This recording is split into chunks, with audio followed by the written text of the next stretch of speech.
Cheers!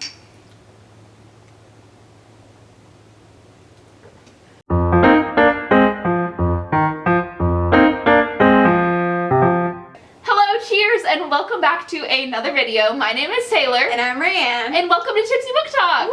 Woo! Today we're going to be talking about The Yellow Wallpaper by Charlotte Perkins Gilman. No! Charlotte Perkins Gilman. Yes! I did it. She did it. Not Gilmore, Gilman. But yes, we are going to be drinking the Yellow Wallbanger from the Tequila Mockingbird book. You know, it's okay. You gotta do what you gotta do. I'll take a picture of this wallpaper too because it's definitely got a lot of boobs and vaginas. It's really cool. But we made it. We've had our vodka shots, and so let's try the drink. Let's do it. Cheers! Cheers!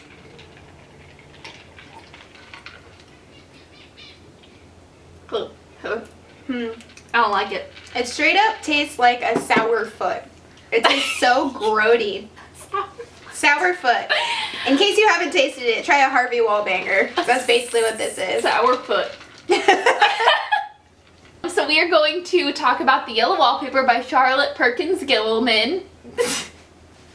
You got in my head. I can't not say Gilmore now. But yes, let's go into some background. Yeah, so some fun things that I looked up while after reading this was that she moved to California and actually wrote this in 1892. She also suffered from the same issues that Jane, the speaker of this we don't story. actually know her name, but there's some speculation about what her name is. So potentially maybe Jane, call her maybe Jane, that she actually suffered from some nervousness of what it's called, which now we can definitely classify as postpartum like depression. Yeah. Or postpartum psychosis, where basically brief Google search states that it's just you start hallucinating, you start kind of going manic.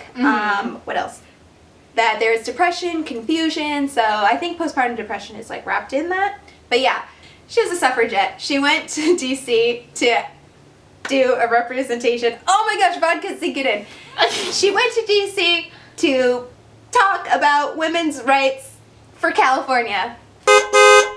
Yeah. It's okay. What we can establish is that she was just a real badass. She was a badass. And this... ahead of her time. Yeah. I was like, this short story specifically was turned into a play and also like a mini movie. So, fun fact. Yeah. It's surprising. So basically the story is like it's about a woman who travels with her husband to this manor house. They live there for about 3 months and she is diagnosed with just basically like having a nervous type of mental illness. But basically they just tell her that she needs to just get lots of rest and have a set routine and lots of exercise. So they're treating it like as if it were to be depression. Which in a way it is, but there's also more combined with it. She's basically just staying inside of this house. She's trapped in this old nursery because it gets lots of air. So she's trapped in this old nursery and all she has to do all day is stare at the wallpaper. Also, another thing that was a fun fact that I read is the doctor who kind of prescribed Charlotte Perkins Gilman's this whole routine of staying at home, not really like focusing, not writing, not doing anything, just sitting. He, after reading this story, changed his practice and was teaching or like telling other people to be like, hey, this doesn't actually work. So like good we should for change him. it. So it kind of was like the progressive movement towards not doing that anymore. So let's talk about some underlying themes. So is there anything that you wanted to bring up? Yeah, so definitely there's a lot of mental illness theme. There is a lot of, I mean, obviously the postpartum depression and psychosis. But yeah, I was like, those were kind of my like main 3 that I had written down. I think too the idea of being trapped inside of gender roles. Yes. Because like there's one section that caught to me or that called out to me personally, which is like she's talking about this nursery and how she, like they're staying in it because it's very airy, but there's bars on the windows, the bed is bolted down, and there's like manacles on the bed and on the walls. So it's like this idea that this is a nursery is like she's being trapped inside of this like gender role. People like think that, you know, maybe she was already put in like a mental institution because of the bolted down bed and the bars and everything, but the idea that she thinks that she is trapped inside of this nursery and like trapped inside of her gender roles. Yeah. So I think that's also something to I was going to say, I was like, I never even quite thought about it like that. And now I'm like, I did read and I watched a few videos on it where people were also talking about it, of them literally saying that it was like a lot of this is her feeling trapped inside her like marital roles as a woman, because I mean, we'll get to favorite and least favorite, but her husband just treats her like crap. And it definitely reminds me of like a lot of Ibsen's plays that I read in college. What is it? The Dollhouse and Hedda Gabler, where they basically were just women that were trapped in societal roles, and you just watch them not really go as mad as Jane, maybe, but you saw them kind of get to their breaking point where they're like, I'm done.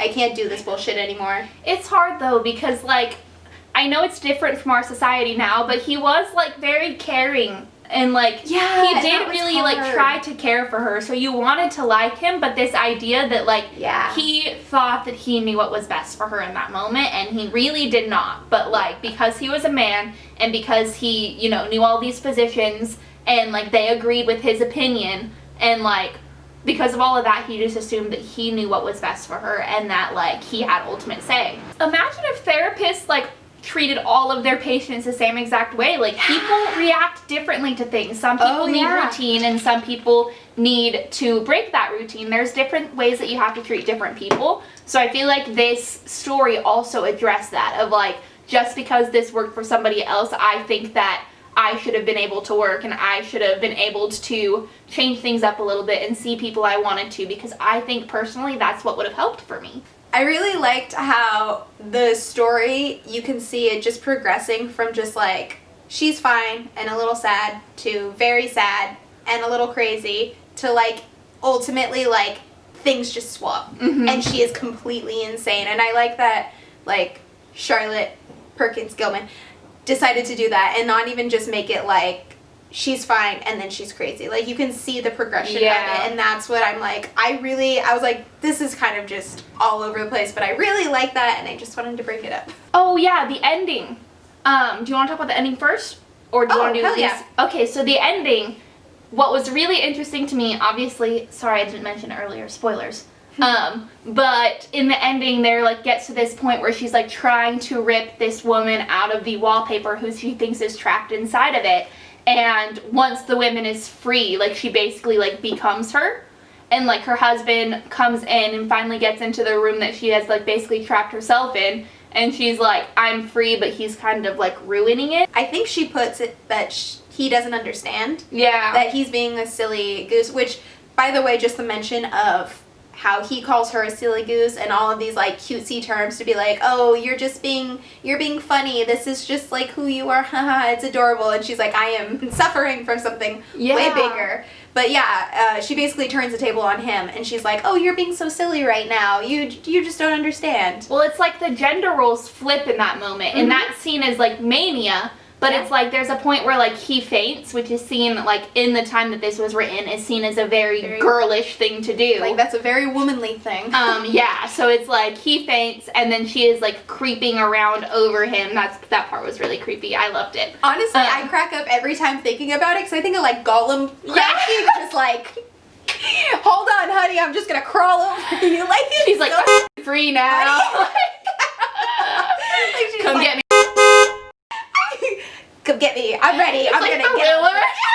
She just is a thriller against the wall. I could imagine Jenny, right? Oh my That's God. her name. And she's like, holy shit, I gotta leave. I'm out of here. I'm just booking like, it. Here, little baby. Yeah, she's like running with the baby. She's like, all right, we're leaving now. Goodbye.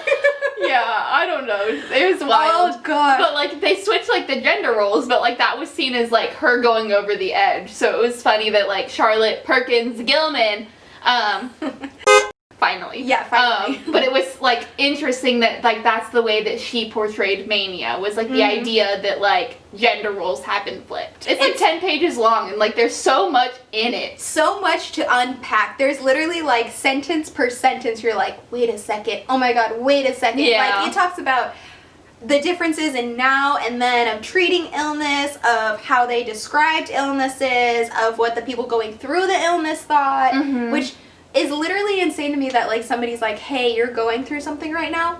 Don't be creative. Don't express it. Don't do anything. I'm like, that's what kills me. How? How do you not feel the need to? Because it's like, I'll get mildly sad and I'll want to, like, journal about it. Or, like, so many songs are about, like, heartbreak or, like, anger. And it's like, imagine going through those and just being like, I'm going to sit here and stare at a wall. Obviously, she's a writer. She's a very creative person. To tell somebody who's going through something like that they can't use their one outlet of creativity is, like, baffling to me. A lot of this also reminded me, character-wise, of just, like, the person locked up in Jane Eyre, was it?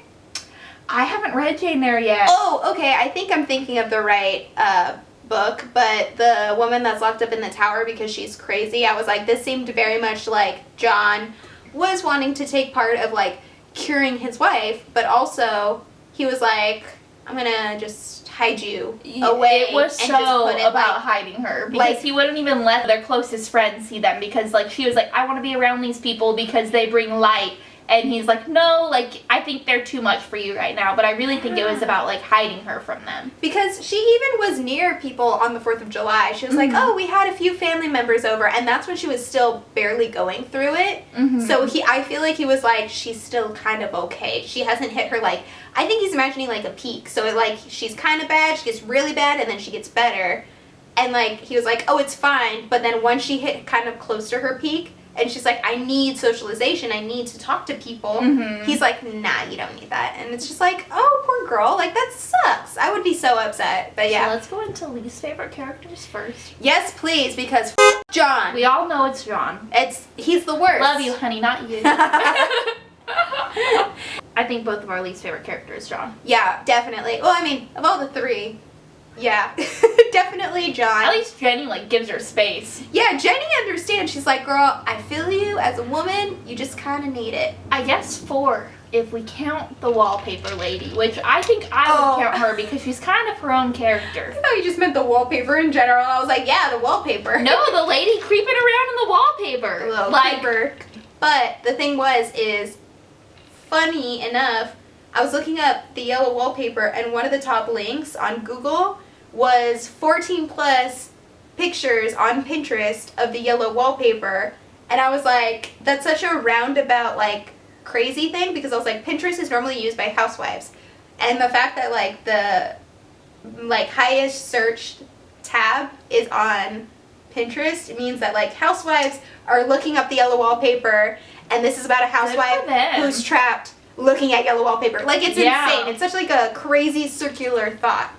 So yeah, John, even though he's a pretty loving husband, he does not know what is right. And men need to stop thinking that they know what is best all the time. Yeah, we're going to go back in time and tell them, you're all wrong. Let me see. And we're going to get called a witch, and it'll be great. I say favorite. I'm not going to pick, well, I guess Jane and the woman in the Yellow Wallpaper is the same, but I'm going to pick the lady in the wallpaper because I think she's just, like, she's living her life. She's just hanging out in the wallpaper, creeping around. She's just creeping. Trying to get out. Creeping.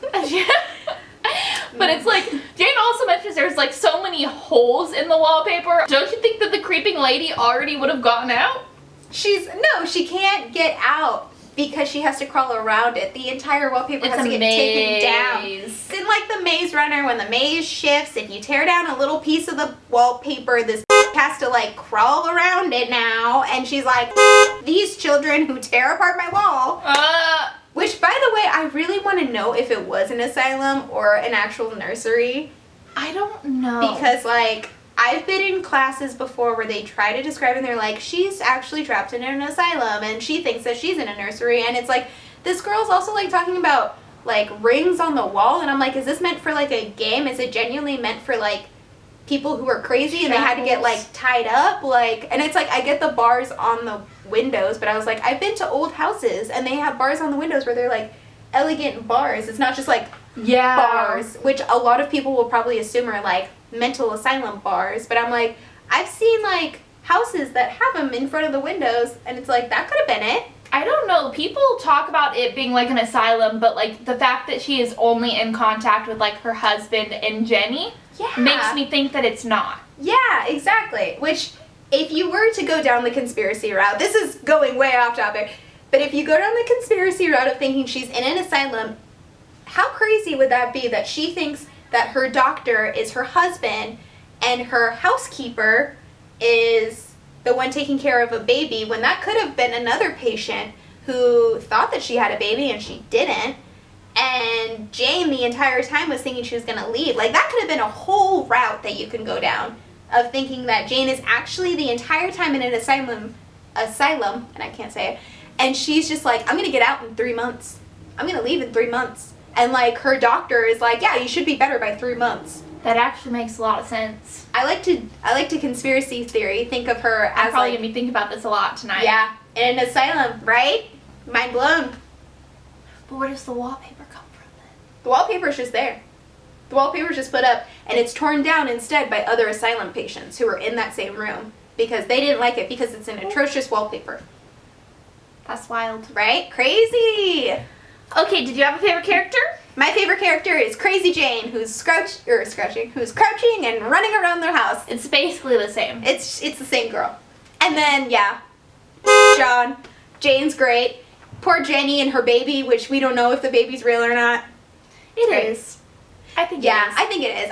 I really do think it's postpartum depression. I do think so too, but I just thought about like, oh, what if it was this thing? But yeah. No, I mostly have always thought that it was postpartum depression. It was just a story about that, and it was just really sad. Look up conspiracy theories about the yellow wallpaper. They're very interesting. Look them up. Why not? But yeah, I'm going to give this one 5 stars. I don't often give 5 stars. Well, actually, that's kind of a lie. I usually give 5 stars.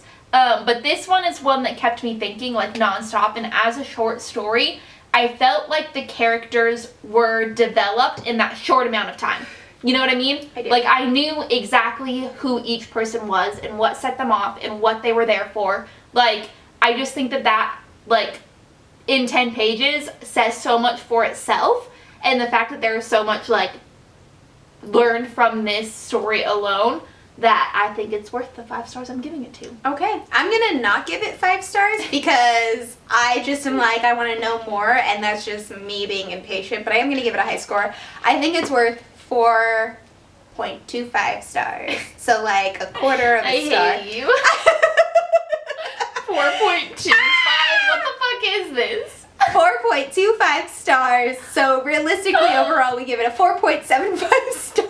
No, but I do think it's a good short story. Not, I don't think one of my favorites, mostly because I've read it so many times that I'm like, I don't have the answers that I want, so I'm getting annoyed by it. But out of the short stories that I have read... Don't you love the idea that, like, you conspire...